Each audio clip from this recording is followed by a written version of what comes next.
അപ്പോൾ ഇന്ന് mothers day ആണ്. എല്ലാ അമ്മമാർക്കും ഞങ്ങളുടെ ഹൃദയം നിറഞ്ഞ മാതൃദിന ആശംസകൾ.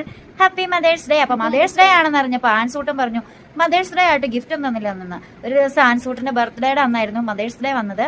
അപ്പം ആ കേക്ക് വെച്ച് ഞങ്ങൾ അതും അങ്ങ് ആഘോഷിച്ചു. ഇത്തവണ പിന്നെ ബർത്ത്ഡേ ഒന്നും ഇല്ലാത്തത് കൊണ്ടും കേക്ക് ഇല്ലാത്തതുകൊണ്ടും ബർത്ത്ഡേ കണ്ടിട്ട് എൻ്റെ ചേട്ടായി ഉണ്ടായ ദിവസമാണ് ഇന്ന് മെയ് 11. പക്ഷെ ചേട്ടായി ഇപ്പോൾ ഇല്ലാത്തത് കൊണ്ടും നമ്മൾ കേക്ക് കട്ടിങ് ആഘോഷങ്ങളൊന്നുമില്ല. എന്നാലും ആൺസൂടൻ എന്തോ ഗിഫ്റ്റ് കൊണ്ടുവന്നിട്ടുണ്ട്. വീഡിയോ എടുക്കുന്നില്ലേ എന്ന് ഇടയ്ക്കിടയ്ക്ക് ഒന്ന് ചോദിക്കുക. എങ്കിൽ പിന്നെ ഒരു വീഡിയോ അങ്ങ് ആയിക്കോട്ടെ, എല്ലാവരും കാണിക്കാമെന്ന് വിചാരിച്ചു. തന്നോളൂ. കണ്ണടയ്ക്കണോ? ഇതെവിടെ നിന്നാടാ വേന? ആ പിന്നെ ഉണ്ടെന്ന്. ഇതെന്തുവാ നോക്കട്ടെട്ടാ. കൈ നിറച്ച് കാശൊക്കെ. കൈ നിറച്ച് കാശുമായി. ഞാൻ കോടീശ്വരിയായി. അപ്പൊ കോടീശ്വരി. Thank you.